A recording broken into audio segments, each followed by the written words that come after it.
Tony, floor is yours. Sure. First of all, I'm sure you're happy that the transfer window has closed, but what effect do the moves of Chidozie Bene and Adamida will have in your thoughts about preparing him for the game on Saturday? Well, discussed with both of them. They're really happy with their moves. Our wish, of course, is that they will have a lot of playing time and do well in their clubs, and I think it's good move for them both, considering their talks with their club, previous clubs.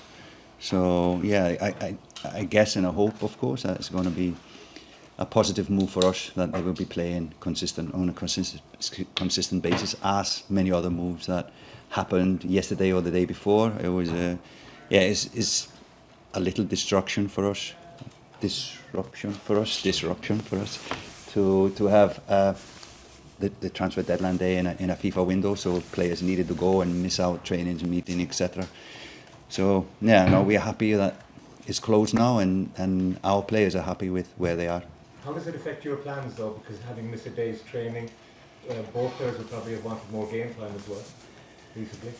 Yeah, no, it was kind of, we knew that we could miss players for a medical check or sign-in or whatever. So we kind of planned. Yesterday was a recovery day for most players, but we could do some tactical things, and we just repeat that both from video and meetings, the same meetings. We just need to redo some stuff or repeat some stuff for them, but that's no problem.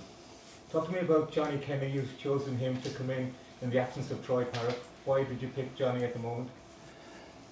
Well, I think a lot of similarities to how Troy will play. Johnny is really good in going in depth. He's an energetic player.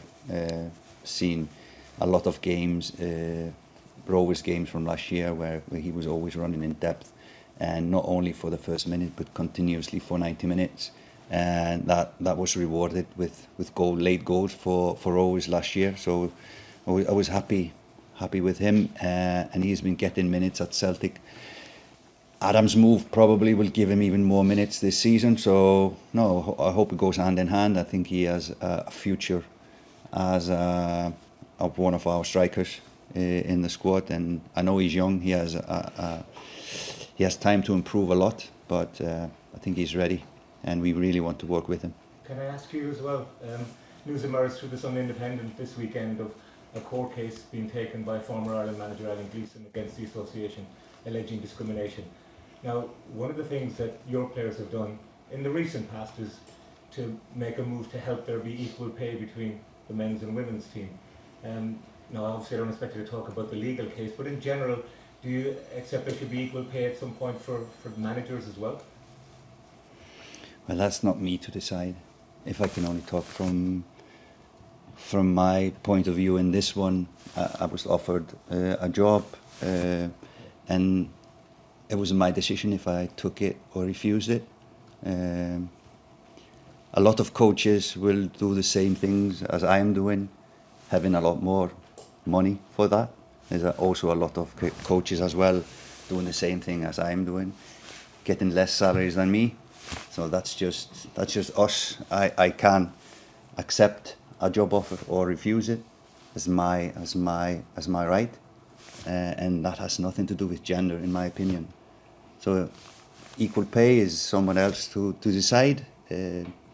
But it's the same with players. I would say it's the same with players. The highest paid players in the world don't play more games, or they don't do more trainings, but they are valued higher. So it's the evaluation in this game is somebody else to decide.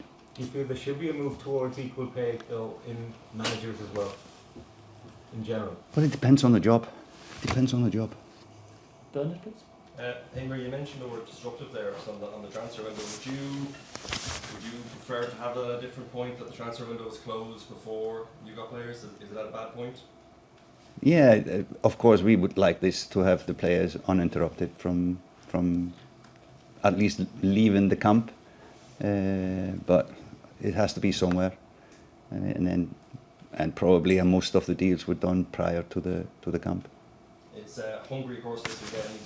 I suppose from the outside looking in, that looks like our biggest rivals for that top two spot. With that in mind, would you describe this week as the biggest game of your tenure as Ireland manager so far? Yeah, definitely. And all of the things that we've been doing has been leading up to this one. And yeah, and we have all been agreeing on that if we could have kind of organised how we play in this group, we probably would have done it this way, starting with Hungary at home. So it's just a hugely important game, and I hope people will understand that and come in numbers. And I know I think it's just a few hundred tickets left, so it's going to be a sellout. And I hope the crowd that will come in will support and continue their love to the team. It's been fantastic, but I hope on a Saturday night it's going to be magical and will get us through and winning the first game. Said previously in the press conference that if we win these games and get good results, this one, everybody will be chasing us. If we lose against Hungary, we will be chasing until the end of the campaign. So it's a hugely important game for us. It sounds crazy, I suppose, to say, because it is just the first game, but you touched on it there. Does it feel like it's must win on Saturday? Yeah, it feels like it. And we're not hiding away from that. It's a really, really important game for us if we want to qualify for the World Cup. Ed, please. Just to follow up on that, you say you would have picked Hungary at home. Is that to set the tone for the rest of the campaign and to send a statement around the group that you're ready and you're confident? Yeah, it's full confidence, really full confidence. First and foremost, getting a good win. Kind of, we're on the front foot, starting well. It really wouldn't have mattered who was the first opponent, but this is probably our biggest rival in the group if we want to qualify. So getting them at home is important, and I think it's a good thing for us. And just in terms of this week, are you introducing anything new to the camp this week for such a big week? What's your number one message to the players for this week, just in terms of their priorities? Well, it's a lot of tactical things, of course. We like to hammer in, and our opponent is experienced team. They've been together for a long time, so their knowledge of each other is really good. They have had the same coach for 6-7 years, so they have been consistent in what they're doing. They have been playing big games, qualifying 3 times for Euro finals in a row. So we know it's going to be a really tough match, but I think when we look at them, if we do certain things in a correct way, so tactically we have hammered in a few things that we need to have perfect on Saturday. Cameron, can you please? Heimir, have you any other injury doubts? No doubts, no. Scales, he rolled his ankle in the last Celtic game, so he has not been training. He didn't train yesterday, and he's probably not going to train much today. He's going to do a little running, but he will be okay to train tomorrow. So he is the only scare. Others are fit, and like I've said before, a lot of the players are in a good moment exactly now. In their clubs, doing well, leading their teams. So yeah, we've been in a worse situation than we are actually now. So I'm looking forward to this camp. How much of a loss is Troy Parrish? I can imagine he was one of the first names in your team sheet.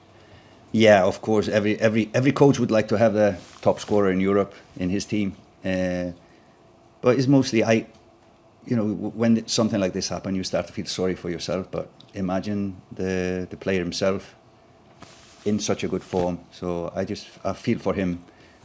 Luckily, we have players in his position doing really well at the moment. So we cannot be thinking about players who can't help us. We're focusing on the players who are here.